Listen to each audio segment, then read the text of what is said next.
so I can clearly articulate the vision, right?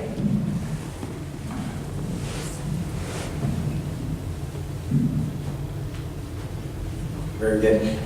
Folks, I just want to first of all say how excited I am to actually get to speak to you tonight, and how I truly want to value your time. And I'll talk a little bit about my personal values or family values, but I just want to share with you really two things. The first is why I am running for United States Congress, and then what I'm going to do with the position. So I've seen a couple of my flyers out there, and I know many of you have probably already read the information or maybe heard me at the picnic when I spoke before. But truthfully, when it comes to answering the question of why I am running, it goes way back to when I was, my wife and I've said the story before, but my wife and I had just gotten married. It was 9/11, September 11, 2001. And early that morning, we had seen the first plane hit the tower as we were driving to a retreat. At the time, I was a pastor. As we were driving to a retreat in Wichita, Kansas, the tower fell. And what had happened is that the commentator on the radio said a cuss word and just paused. And that's why I remember it so clearly, because a cuss word on the radio is not normal, and at least it wasn't at that time. And as it happened, it really hit deep that something tragic, something huge had just happened, and then his voice broke and he came back on, and essentially the tower had fallen. It really set deep within myself and my wife just our passion and our heart to serve. It set in motion a lot of different things when it comes to a life of service, because it was at that point that we really began to receive a call to public service. And so Matthew 20, 26 through 28, it talks about, it's Jesus talking to the sons of Zebedee, or their mom, and they're saying, hey, we want to be able to sit at your right and your left, be the greatest in the kingdom, and he's like, it's not so with you. Instead, whoever wants to be great must be your servant. He did not come to be served, but to serve and to give his life as a ransom for many. And so that's really where the passion for service comes from with me. But why you are running, at that time, what that developed in me, it developed, a life mission. I spent a lot of time, being the last guy chosen on the dodgeball team. Was anybody else the last chosen, or was it just me? I was chosen a lot last. But as I grew up and I had the opportunity to be able to lead teams, I always tried to kind of look over the shoulder at the people in the back setting and give them an opportunity to carry the ball and to be the champion. You know what I mean? And it just set within me. So I've always done that. And really what it comes down to is it comes down to finding those people's particular gift set, their gift, and then putting it in the service and letting them be the champion. And so what that has done is it's created a mission statement for myself and for my family, and that is to experience an abundant life and to help others do the same.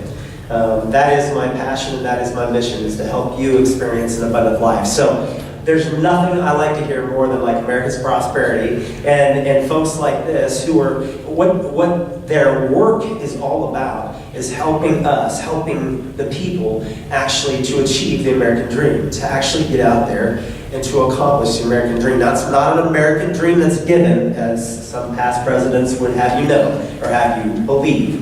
It's an American dream that is earned, and it's earned through hard work and dedication and opportunity. And so to help you experience an abundant life truly is why I'm running. It's what I'm trying to do. And so in the actual 2nd district, and I literally can begin to talk very quickly, so if I do, slow me down. Please ask questions. In a race, all the runners run, but only one gets the prize. We have to run in such a way as to get the prize. As a wrestler, growing up in Wellsville, Kansas, does anybody know where Wellsville's at? Yeah, all right. I knew the candidates would, but very good. Yeah, down by Baldwin, I grew up in Wellsville, Kansas, and we wrestled.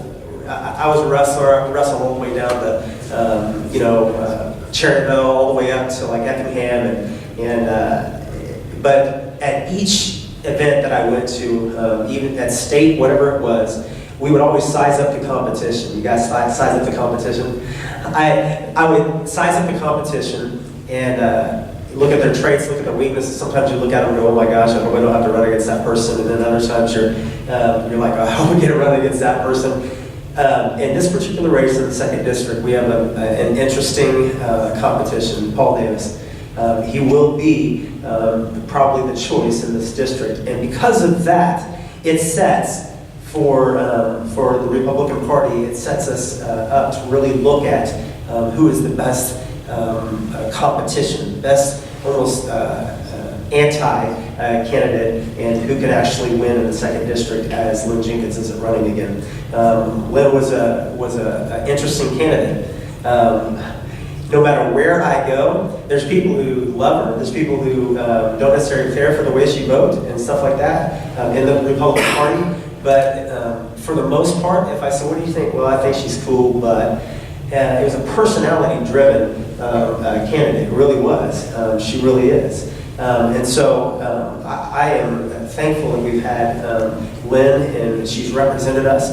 But I'm going to use a picture of my son, Justice. We have 7 children and 1 on the way. One's due in June.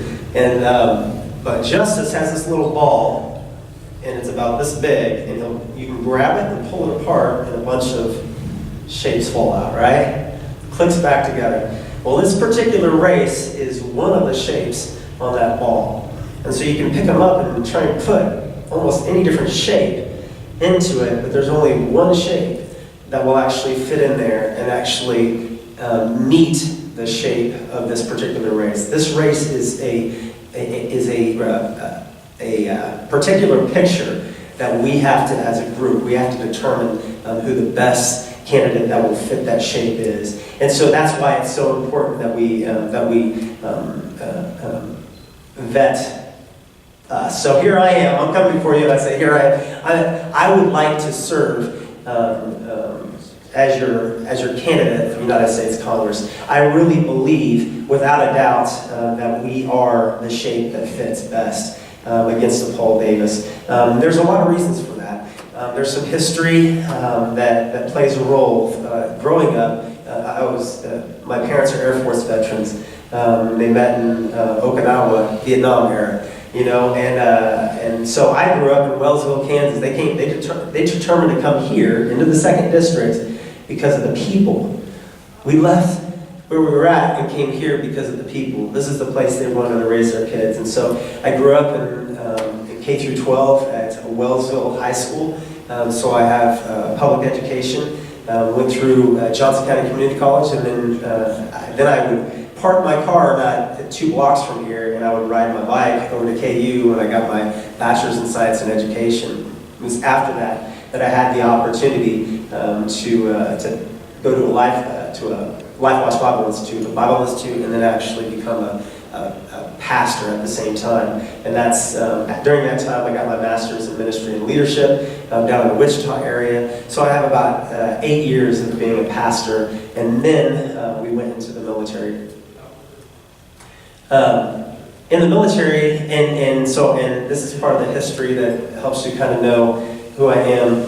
It was during that time, like I said, in 9/11, that we said, you know what? We've seen these men and women who put their life on the line for our freedoms, and how important it is for us to actually meet that obligation. So I was 30 years old when I moved in to the Army as an 18 X-ray. Ended up going Special Forces combat medic, and when I did that, it was truly to serve. I had seen all these men and women that have given their lives and their fortunes and their sacred honor, and I felt like I hadn't given anything for all of this luxury that I've gotten to have, all these blessings that I've gotten to have. And so we gave our life. We said we will go, and that's what we did. And then when we got back, and we got back out of the military, and during the military, I was in Iraq, and I got to see the governments there. And I do have a question. I have to ask you this. Tell me this. What's the one thing that makes our governments work? Why does government work here? Why do people stop at stoplights in the middle of the night when nobody is there to enforce the law? Does anybody have any idea what makes it work? The moral compass of our citizenry? Bam! Right there. Here's when we come before God, we put our hand up, or we come before,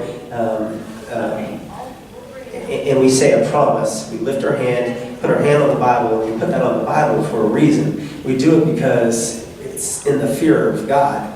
It's before God, because when nobody else is around, the reason the government works is that we are doing something in fear of God. He is right there, and we fear Him, and so we do it.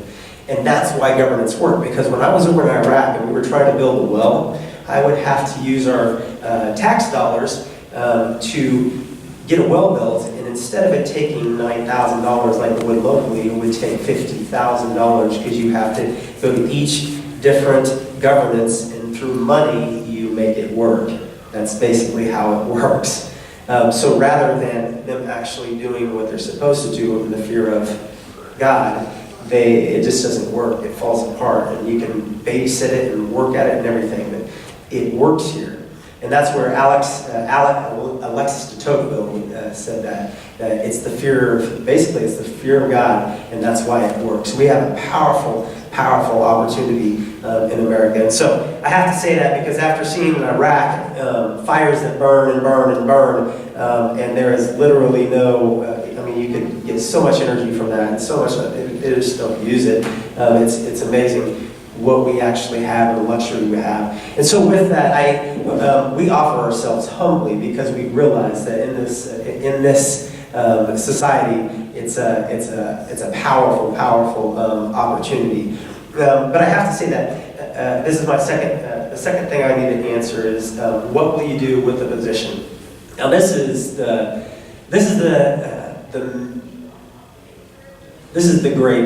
most important thing. Is how we will act. Well, we'll act in the fear of the Lord. Ultimately, for myself, there's a lot of different things. I know as one of the, going off of what Elizabeth had said earlier, one of the things I've offered at the state level is a new auditor position. Years ago, there used to be auditor, state auditor, and people are like, well, that's growing government. It's doing this and that. We don't have that accountability.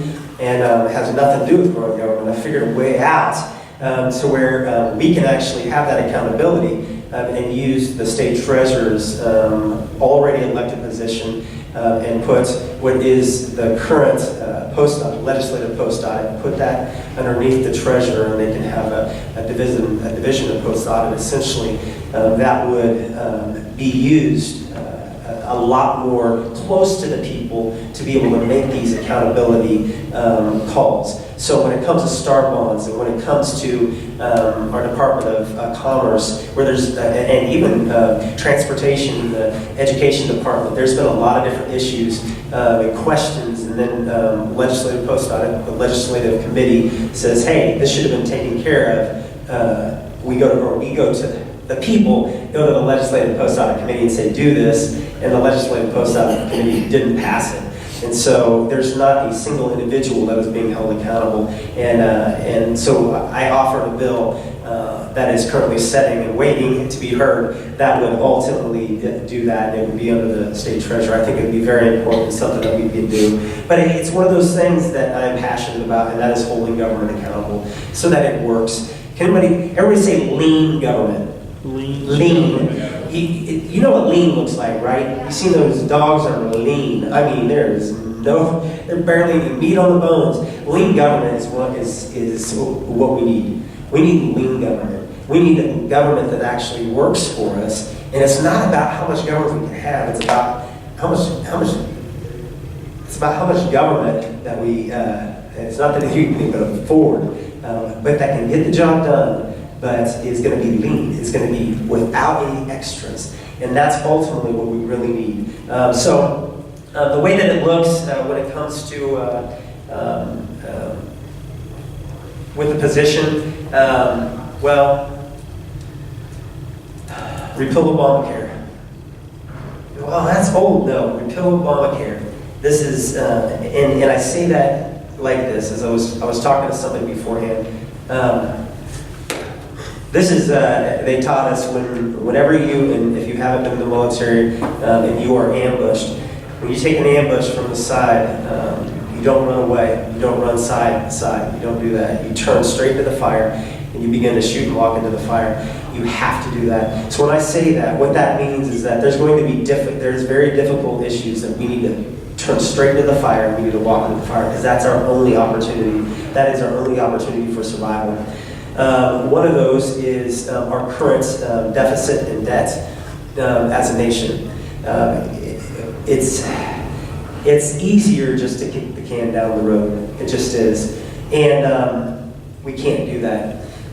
We have to begin to look at entitlement reform, not just entitlement reform, but we need to seriously change our ways when it comes to the big three, to Medicaid, Medicare, and Social Security.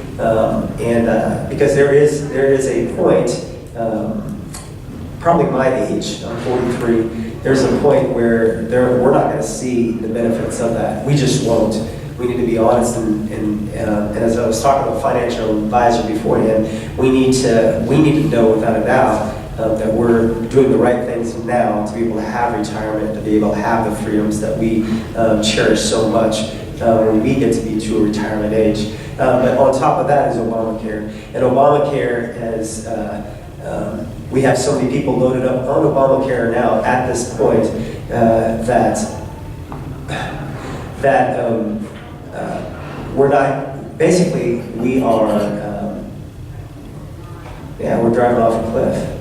Plain and simple, it's the end. And I know our insurance commissioner can speak a lot more about that. He talked about the implosion last year of Obamacare, but now we're looking at, the amount of people that have gotten on it, the increase is so exponential on the number of claims that we just drive the deficit and debt to unknown heights. And so all that debt does, and is there anybody in here that's completely out of debt? Don't owe anybody anything, right? Very good, right on. We got people in here, yeah, very good. So don't pay your taxes, your property taxes. See what happens, right? Which I totally disagree with you. I believe pursuit of happiness, we shouldn't have to do that. That you earn your house, and you should be able to keep it, and that you shouldn't have to pay property taxes every single month or every single year on that. But that said, if you are completely debt-free, it opens you up for what? Oh man, the world, yeah. The opportunity for entrepreneurialism, it opens you up for everything. Now here, one of the things I've always decided I would say if I got the opportunity is that we need entrepreneurs, right? Ultimately, we need entrepreneurs, and it doesn't matter age. It doesn't matter if you're retired. It doesn't matter if you're below the age of 12 or 10. It doesn't matter. We need the opportunity for ideas, or the opportunity's there. It's just if we choked ourselves out with debt or with obligation when it comes to our finances, then we don't have the opportunity to actually move forward on that. I see it every single day. When I get done here, I will go by the thrift store on the way home, probably buy some shoes, and I will list them and I sell them online. That's what I do. Whether it's a thrift store or another store, that's what I do. I buy and sell.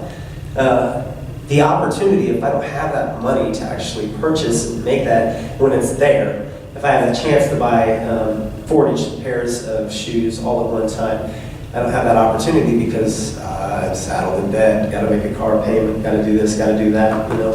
And so having those opportunities are so very important. We need entrepreneurs, and we need to have the environment, the opportunity for entrepreneurs to really take off and run. And that is what our current tax refund at the federal level, not tax refund, I'm sorry, tax reform has begun to do. It really can't do that.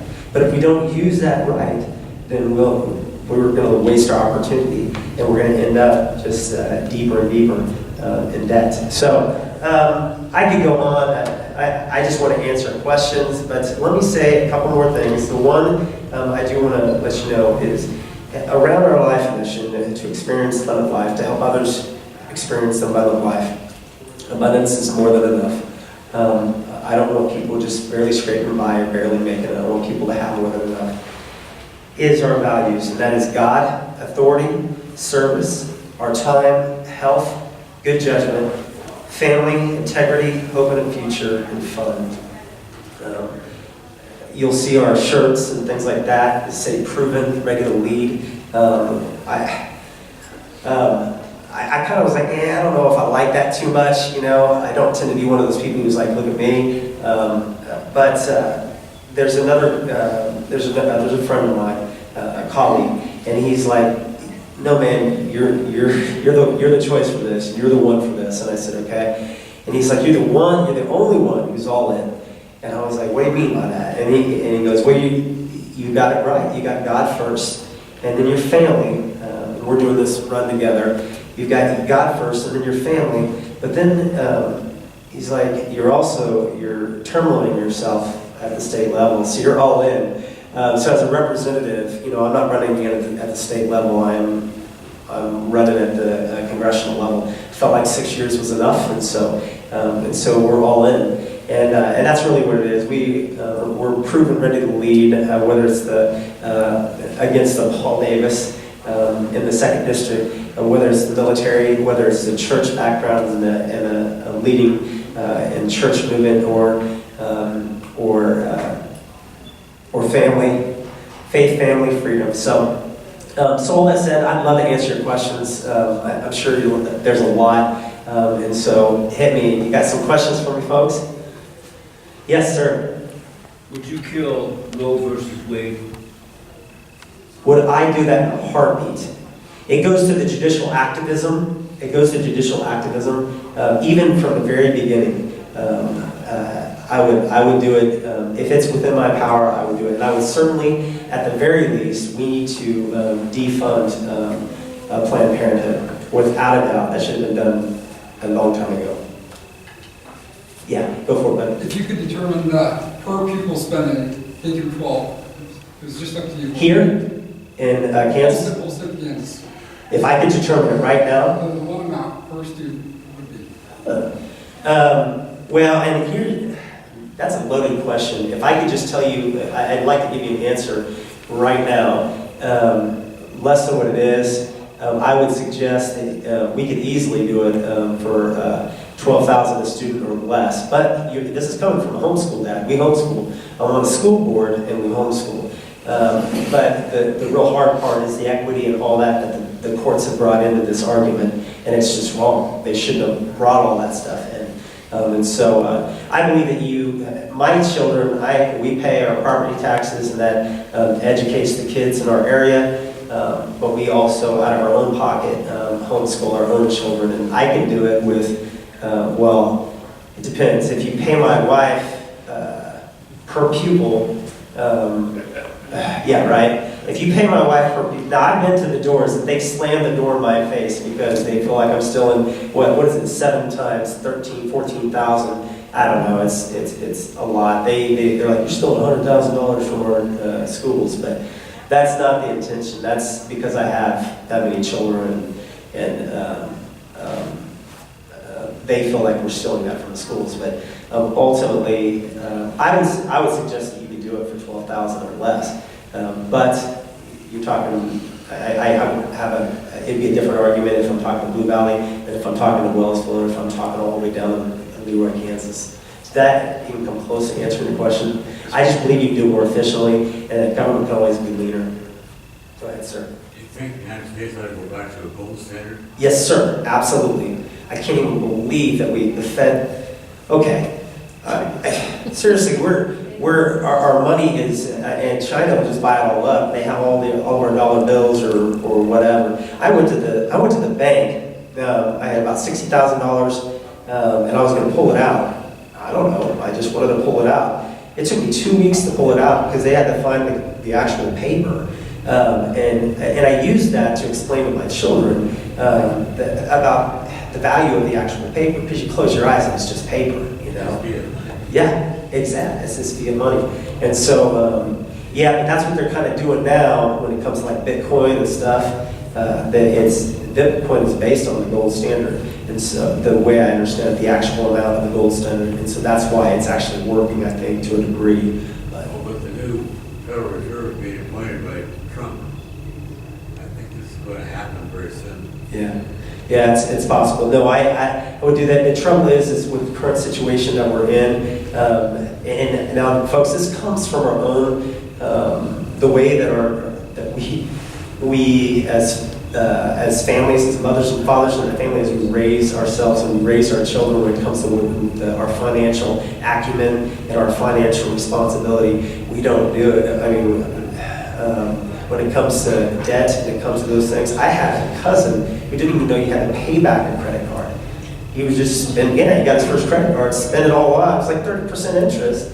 And he had no idea, and he went like 2 years. And why are all these people calling me? That's because you didn't pay the $300 you owe, and now it's like $900. So yeah, it's amazing. Financial literacy is one of those things. A few years ago, we were trying to get more into the high schools, but anytime you try to mandate that kind of thing, it becomes iffy. So there are opportunities for financial literacy in the schools. It's just, it's not to the level that it really needs to be to get us to the point that we can make the hard decisions as a nation.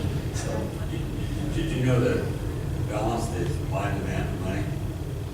Right. $10,000 ounce of gold. Oh, really? No, I didn't know. So, other questions? How about it? Sir, please.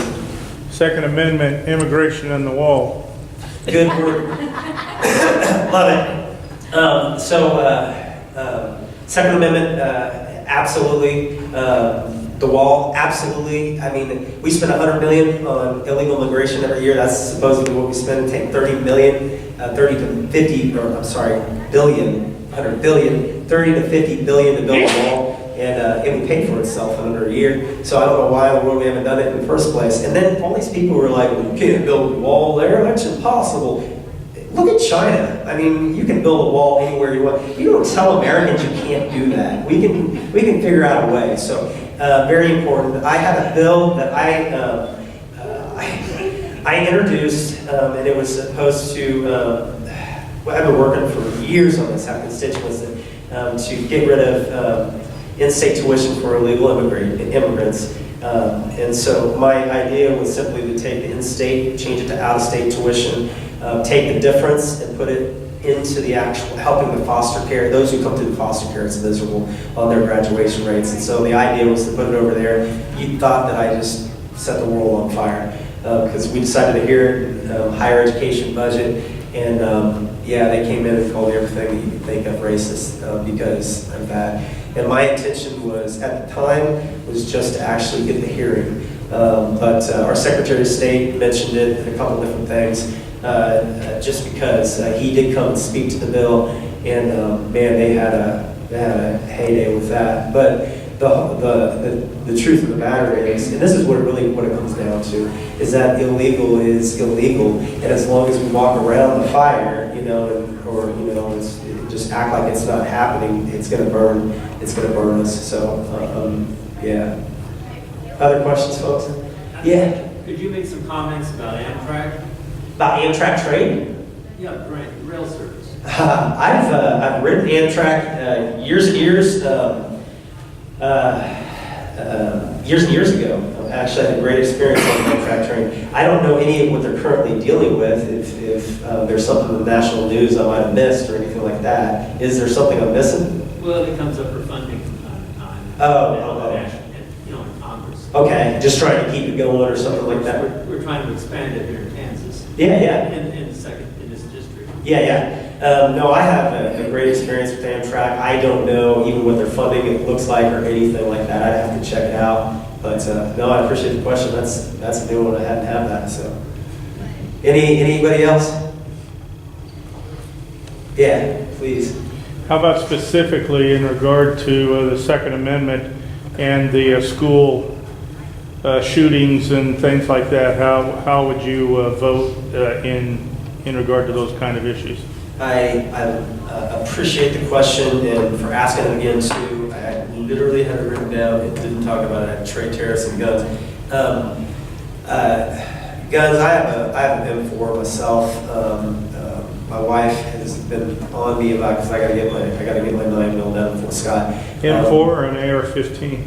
M4. So it's an actual M4. Yeah. But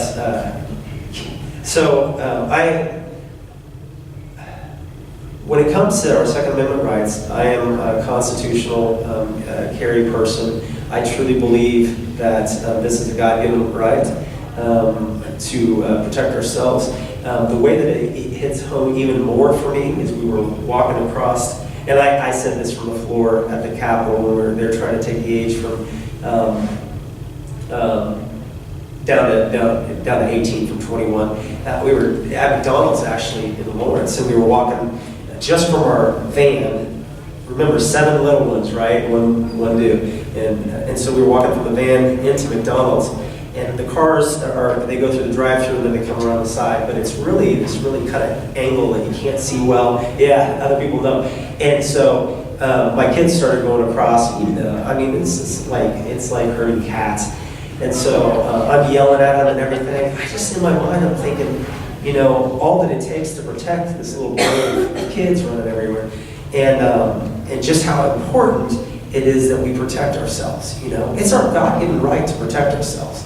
And there's other God-given rights that are ours, but will slip away because of feelings or incidents that happen all in a moment.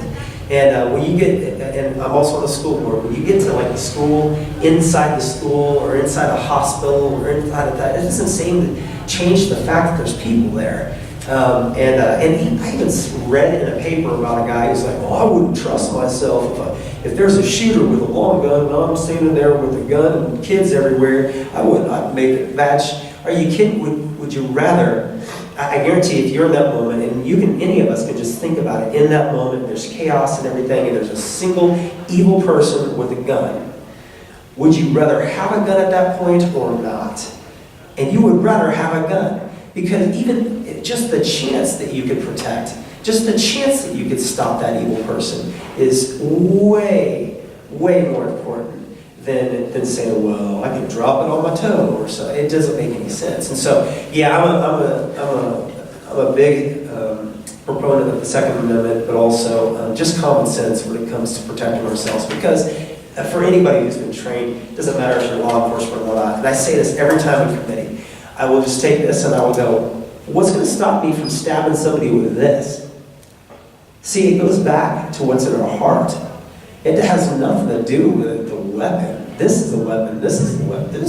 Oh my goodness, take this off, start swinging it around. So we like to, or the media, and I wrote down what the media will have us talk about. They'll love to talk about those tools or what could be used as a weapon or something. But and the feelings get all wrapped around that. But the truth of the matter is that's a weapon too that can easily kill somebody.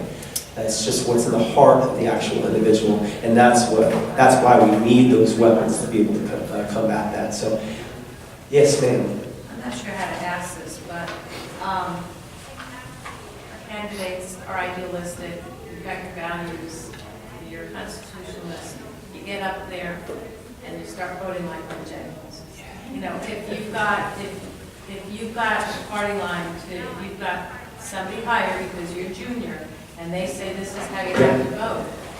I've got one answer, and and I can end with this too. I call it anchors. This is all I can think of. I actually, anybody I hand my car to, like this, has my cell phone on it, and text me, you can call me. I call them anchors. So I go work out down by our high school, and when I work out, there's a place I stretch, and there's an air conditioner that sits there, and it's up on like stilts, and then it's got these bolts that go through the steel and into the cement. They're anchor bolts.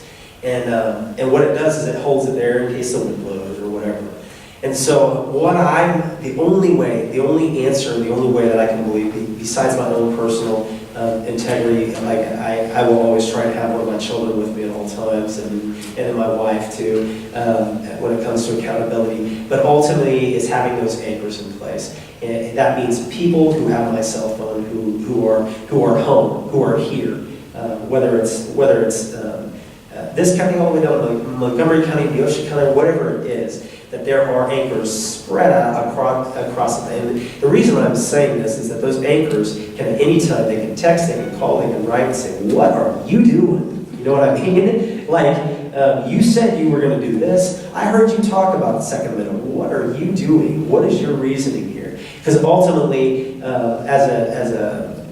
this is what keeps us from being a politician. A politician, if you look at just Google it, the second definition says that it's a person who essentially they use manipulation, or they use manipulation and deception to get to their next level, to their next place. That's what they're doing. The only thing that I believe that can keep us from that, besides being as authentic as we can, is to have anchors. People like yourself who will text me and go, you said this, you are not doing it. I will come to your house right now, and hold you accountable essentially. So that's my best answer, because I've had that same question, and I don't want to be one of those people who my true heart is to serve, to get up there, and then nope, you go just off the deep end, whether it's money, whether it's whatever it may be. I may not be able to hear, yes, you are right. Yeah, you are right. So I know I'm kind of going. Thank you so much, guys.